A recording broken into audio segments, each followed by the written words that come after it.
Hello friends. अब हम लोग प्रश्नावली 2.5 का क्वेश्चन नंबर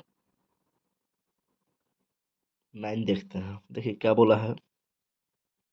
किसी समकोण त्रिभुज ए बी सी में कोण बी 90 डिग्री है। उसके बाद क्या बोला है क्वेश्चन में, यदि ए बी बराबर 6 सेंटीमीटर बी सी बराबर 8 सेंटीमीटर हो तो ए सी ज्ञात कीजिए। देखिए पहले बोला है किसी समकोण त्रिभुज। समकोण त्रिभुज मतलब वैसा त्रिभुज जिसका एक कोण कितना होगा, 90 डिग्री होगा। जिस त्रिभुज का एक कोण 90 डिग्री होता है, कोई एक कोण 90 डिग्री का होता है, उसी को समकोण त्रिभुज बोलते हैं। तो बोल रहा है कि कोण बी 90 डिग्री का है, यानी यहाँ 90 डिग्री है, तो यहाँ जो कोण रहेगा सो कौन सा कोण रहेगा, बी रहेगा। अब ए और बी कहीं भी बैठा सकते हैं। बी तो यहीं रहेगा, ए और सी कहीं बैठा सकते हैं। तो ए यहाँ बैठा दिए, सी यहाँ बैठा दिए, ए बी सी हो गया। यहाँ दिया है 90 डिग्री। अब और क्या दिया है, यदि ए बी बराबर 6 सेंटीमीटर, यानी ए बी ये है, तो ये कितना दिया है 6 सेंटीमीटर।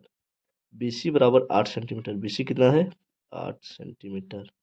अब बोल रहा है तो ए सी ज्ञात कीजिए, यानी ए वाला निकालना है। ए सी कितना होगा, दो चीज़ दे दिया है, ए बी और बी सी। 6 सेंटीमीटर और 8 सेंटीमीटर दे दिया है, निकालना क्या है ए सी। तो देखिए कैसे निकालेंगे। पाइथागोरस पाइथागोरस प्रमेय से समकोण त्रिभुज में एक ठो प्रमेय लगता है। कौन सा प्रमेय, पाइथागोरस प्रमेय। उसका क्या सूत्र है, कर्ण का स्क्वायर बराबर लंब का स्क्वायर प्लस आधार का स्क्वायर। ये होता है पाइथागोरस प्रमेय। तो इसमें कर्ण कौन है, जो तिरछा रहता है उसको बोलते हैं कर्ण। जो आधार नीचे वाला है आधार, और जो लंब है खड़ा है उसको क्या बोलते हैं, लंब। तो लंब आधार और ये हो गया कर्ण। निकालना हमको कर्ण है, तो कर्ण स्क्वायर बराबर लंब स्क्वायर प्लस आधार स्क्वायर होता है। तो कर्ण निकालना है तो कर्ण का स्क्वायर ही रहेगा। कर्ण क्या है ए सी, कर्ण को क्या बोलेंगे ए सी है। ए सी स्क्वायर बराबर लंब, लंब क्या है ए बी स्क्वायर प्लस आधार यानी बी सी स्क्वायर। लंब को ए बी नाम है, आधार का नाम बी सी है और कर्ण का नाम ए सी है, तो वही लिख दिए। अब ए सी तो निकालना है तो यही रहेगा। ए बी कितना है, ए बी 6 है तो 6 का स्क्वायर करेंगे, और बी सी कितना है 8, तो 8 का स्क्वायर करेंगे। तो यहाँ हो गया 6 छक 36, और 8 का स्क्वायर करेंगे 8 64। तो 36 और 64 कितना हो गया, ए सी स्क्वायर बराबर इसको जोड़ेंगे तो हो जाएगा 100। अब इधर है स्क्वायर, ए सी में जो स्क्वायर है वो क्या होगा, ए सी का स्क्वायर हटाएंगे तो 100 जो था ये चढ़ जाएगा रूट में। अब निकलेगा ए सी बराबर कितना निकलेगा, 100 का क्या करेंगे, अभाज्य गुणनखंड। तो इसको तोड़ेंगे। तो देखिए पहले कैसे तोड़ते हैं, क्या करेंगे 100 का अभाज्य गुणनखंड। अभाज्य गुणनखंड विधि से क्या करना है, 100 का वर्गमूल निकालना है, तो 100 लिख के उसको तोड़ेंगे। तो कैसे टूटेगा, 2 × 5 = 10, शून्य का शून्य, 2 × 2 = 4, 2 × 5 = 10, फिर 5 × 5 = 25। तो क्या चीज़ में टूटा, 2 2 5 5। तो इसके अंदर क्या लिखेंगे, 2 2 5 5। अब रूट के अंदर क्या करते हैं, जोड़ा लगा देते हैं। तो 2 का जोड़ा लगा और 5 का जोड़ा लगा। अब यही चीज़ क्या करेंगे, 2 और 5 का जोड़ा लगा, तो रूट के बाहर करते हैं, तो जोड़ा को एक बार लिखते हैं। तो क्या लिखेंगे, ए सी बराबर 2 का जोड़ा था तो 2 एक बार लिखाया, और 5 का जोड़ा था तो 5 एक बार लिखाएगा। तो ए सी बराबर कितना निकल गया, 2 × 5 = 10 आंसर। तो ये भी दिया था 6, बी सी दिया था 8, और ए सी निकालना था। तो पाइथागोरस प्रमेय से हम लोग निकाल लिए, ए सी कितना निकल गया 10 हो गया आंसर। चलिए क्वेश्चन 9 का ही बी में क्या बोला है, यदि ए सी 13 सेंटीमीटर हो, बी सी 5 सेंटीमीटर हो, तो ये भी निकालिए। यानी नियम वही है, एक समकोण त्रिभुज है, उसका बोला है एक कोण 90 डिग्री है, कौन सा कोण बी 90 डिग्री है, तो यहाँ बी लिखेंगे, ये हो गया 90 डिग्री। अब ए और सी कहीं भी लिख सकते हैं, लिख दिए। बोल रहा है क्या, ए सी 13 सेंटीमीटर। देखिए ए सी दे दिया है, ए में हम लोग को क्या निकालना था, ए सी निकालना था, यहाँ ए सी दे दिया है। बी सी भी 5 सेंटीमीटर दे दिया है। निकालने क्या बोला है, ये भी निकालने बोला है। तो दो भुजा देख के कोई एक भुजा निकालना हो तो वही पाइथागोरस प्रमेय लगाएंगे। पाइथागोरस प्रमेय से पाइथागोरस प्रमेय क्या होता है? ए सी स्क्वायर, कर्ण का स्क्वायर, तो कर्ण क्या है? ए सी स्क्वायर बराबर आधार का स्क्वायर, आधार क्या है? बी सी, बी सी का स्क्वायर प्लस लंब का स्क्वायर, लंब क्या है? ए बी, तो ए बी का स्क्वायर। अब ए सी दिया है 13, तो 13 का स्क्वायर कर दीजिए। बी सी दिया है 5, तो 5 का स्क्वायर कर दीजिए। ए बी निकालना है तो ए बी का स्क्वायर रहेगा। 13 को स्क्वायर करेंगे तो क्या हो जाएगा? 13 का स्क्वायर करेंगे तो हो जाएगा 169 बराबर 5 का स्क्वायर करेंगे तो 5 पचे 25, और इधर क्या है? A B square. अब देखिए इधर ये प्लस में है ए बी के साथ, तो इधर लाएंगे तो माइनस में हो जाएगा। तो 169 में 25 इधर लाए थे, क्या हो गया? माइनस में 25, और इधर केवल क्या रहा? बराबर के इधर केवल क्या रहा? A B square. अब इस 169 में 25 घटा दीजिए, तो 9 में 5 गया 4, 6 में 2 गया 4, 1 में कुछ नहीं गया तो 1, इधर क्या बचा? 144, और इधर क्या है? A B square. तो फिर वही काम करेंगे, ए बी इधर लिखते हैं। ए बी स्क्वायर बराबर 144, कुछ नहीं किए, इसको इधर लिख दिए। अब क्या करेंगे? स्क्वायर हटाएंगे तो 144 जो है सो क्या हो जाएगा? रूट में चढ़ जाएगा। तो ये भी मैं स्क्वायर हटा दिया, स्क्वायर नहीं लिखे। तो जब नहीं लिखेंगे तो ये जो होगा सो रूट के अंदर चल जाएगा। अब फिर क्या करेंगे? 144 का अभाज्य गुणनखंड यानी 144 को तोड़ना पड़ेगा, जिस तरह हम लोग पहले ए में किसका तोड़े थे? 100 का। तो क्या करेंगे? 144 लिखेंगे। दो सत्ती 14, दो दूना 4, फिर दो तिया 6, दो छक्के 12, फिर दो एके 2, दो अट्ठी 16, फिर दो नवा 18, फिर तीन तिया 9, 4 ठो 2 आया और 2 ठो 3, तो 1 2 3 4, 4 ठो 2 लिखे और 2 ठो 3। अब क्या करते हैं? इसके बाद क्या करते हैं? जोड़ा लगाते हैं, जोड़ा लगा दिए।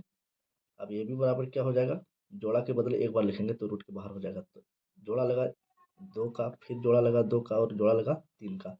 अब ये भी बराबर कितना हो जाएगा? 2 दूना 4 और 4 तिया 12। ये भी बराबर कितना निकला? 12। ये हो गया हमारा आंसर। अब हम लोग क्या करेंगे? क्वेश्चन नंबर 10 बनाएंगे। क्या बोला है? एक माली के पास 1030 पौधे हैं। इन पौधों को वह इस प्रकार लगाना चाहता है कि पंक्तियों की संख्या और स्तंभों की संख्या समान रहे। इनके लिए कम से कम और कितने पौधों की आवश्यकता होगी? देखिए क्या बोल रहा है कि एक मालिक है, उसके पास 1030 पौधा है और वो पौधा को लगाना चाह रहा है। यानी अगर हमारे पास कितना है? 80 ठो पौधा है, और हम सोच रहे हैं कि इसको इस तरह से लगाए कि जितना ई लाइन में होगा उतने इधर भी होगा, जितना इधर होगा उतना इधर होगा। तो क्या करेंगे? अगर हम यहाँ बांटते हैं 8 ठो इधर और 8 ठो इधर, तो 8 8 64 होता है। 9 ठो बांटते तो 9 इधर और 9 इधर, तो 9 9 में कितना होता है? 81, यार हो रहा है कितना? एक 80 ही है। तो इसमें कितना पौधा का और जरूरत पड़ा? एक और, यानी 81 करेंगे तब 9 ठो इधर और 9 ठो इधर लगेगा। तो वही बोल रहा है कि जितना लगाएंगे पौधों की पंक्तियां जो होगा, लाइन जो होगा सो उतना ही होगा जितना स्तंभों की संख्या, यानी दोनों तरफ बराबर होना चाहिए। तो 1030 में और कितना पौधा का जरूरत पड़ेगा? तो इसको क्या करेंगे? सबसे पहले 1030 का निकालेंगे वर्गमूल, भाग विधि से निकालते हैं। भाग विधि में क्या होता है? जोड़ा लगाते हैं पहले। यहाँ आ गया 10। अब यहाँ कौन सा संख्या रखे जिसको गुना करेंगे तो 10 या 10 से कम आए? तो अगर यहाँ हम रखते हैं 3, तब 3 को 3 से गुना करेंगे तो होगा 9, 10 से कम है। 4 से देखते हैं, 4 को 4 से करेंगे तो 4 चौके 16 हो जाएगा, 10 से ज़्यादा। तो 4 बार में नहीं करेंगे, क्या करेंगे? 3 बार में करेंगे। अच्छा, भाग विधि से वर्गमूल कैसे निकालते हैं? इससे पहले का क्वेश्चन में बता चुके हैं। अगर किसी को दिक्कत हो रहा है तो चैप्टर 1 1.1 से शुरू से देखते आइए, आपको मिल जाएगा। तो अब क्या करेंगे? यहाँ 3 रखे तो यहाँ भी रखेंगे 3, तो कितना हुआ? 3 तिया 9, ये 3 यहाँ भी रखना होगा। 3 तिया 9 हुआ, इसको घटाएंगे तब 10 में 9 गया, बचा 1। अब एक बार में 2 अंक उतरता है तो कितना उतरेगा? 30, हो गया 130। आप क्या करते हैं? 3 और 3 को जोड़ते हैं, 3 3 हो गया 6। अब यहाँ कौन सा संख्या रखे? जो नीचे भी रखेंगे और गुना करेंगे तो 130 होगा, या 130 से कम होगा, ज़्यादा नहीं होना चाहिए। तो अगर हम यहाँ रख देते हैं 1, तो यहाँ भी रखेंगे 1, तो 61 को 1 से गुना करेंगे 61 होगा, 130 से कम होगा। अगर यहाँ रखते हैं हम 2 और यहाँ रखते हैं 2, तो 2 दूना 4 और 6 दूना 12, देखिए 2 दूना हुआ 4 और 6 दूना 12, कितना हुआ 124, 130 से कम हुआ। एक बार ले रहे थे तो ज़्यादा कम हो जा रहा था, तो 2 यहाँ लिए, 2 यहाँ लिए, तो 2 यहाँ भी लिखेंगे। अब इसको घटाएंगे तो कितना बच गया, 0 में 4, 10 में 4 गया तो 6, 12 में 12 गया तो कुछ नहीं, कितना बच रहा है, 6 बच रहा है।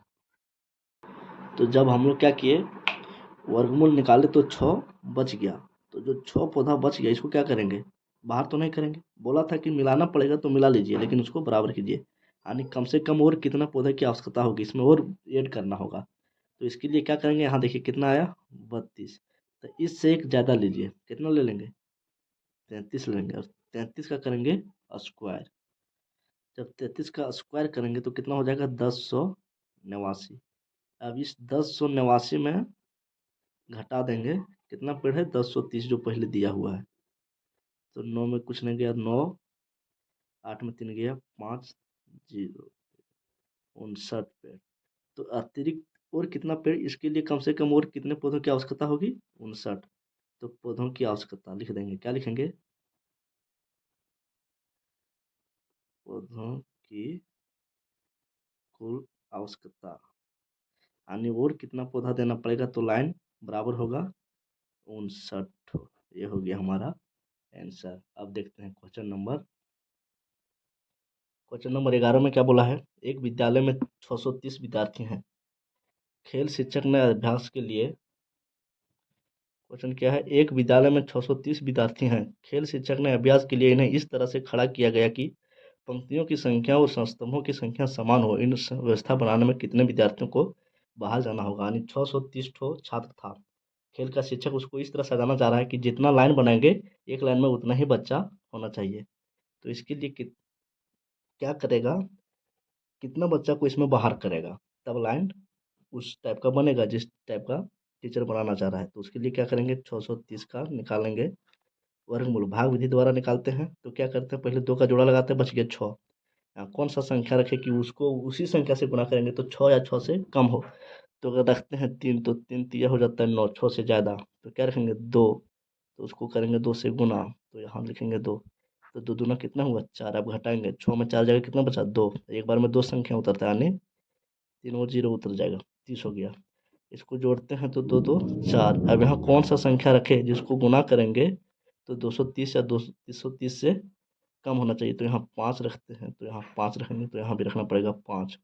5 पच्चीस 25 के 5 बचा 2, 5 के 20 और 2 22, 225 हुआ, यानी 6 बार चलाते तो ज़्यादा हो जाता, 4 बार चलाते तो कम हो जाता।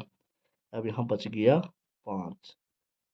चलिए कितना बच्चा बच गया 5 ठो। अगर ये 5 बच्चा को बाहर कर देगा तो लाइन जिस तरह बनाना चाह रहा है उस तरह बन जाएगा। तो क्या लिखेंगे, बाहर करने वाले विद्यार्थियों की संख्या, विद्यार्थियों की संख्या, संख्या कितना हो जाएगा, जो 5 ठो बच गया उसको बाहर कर देगा, यानी आंसर 5 हो गया।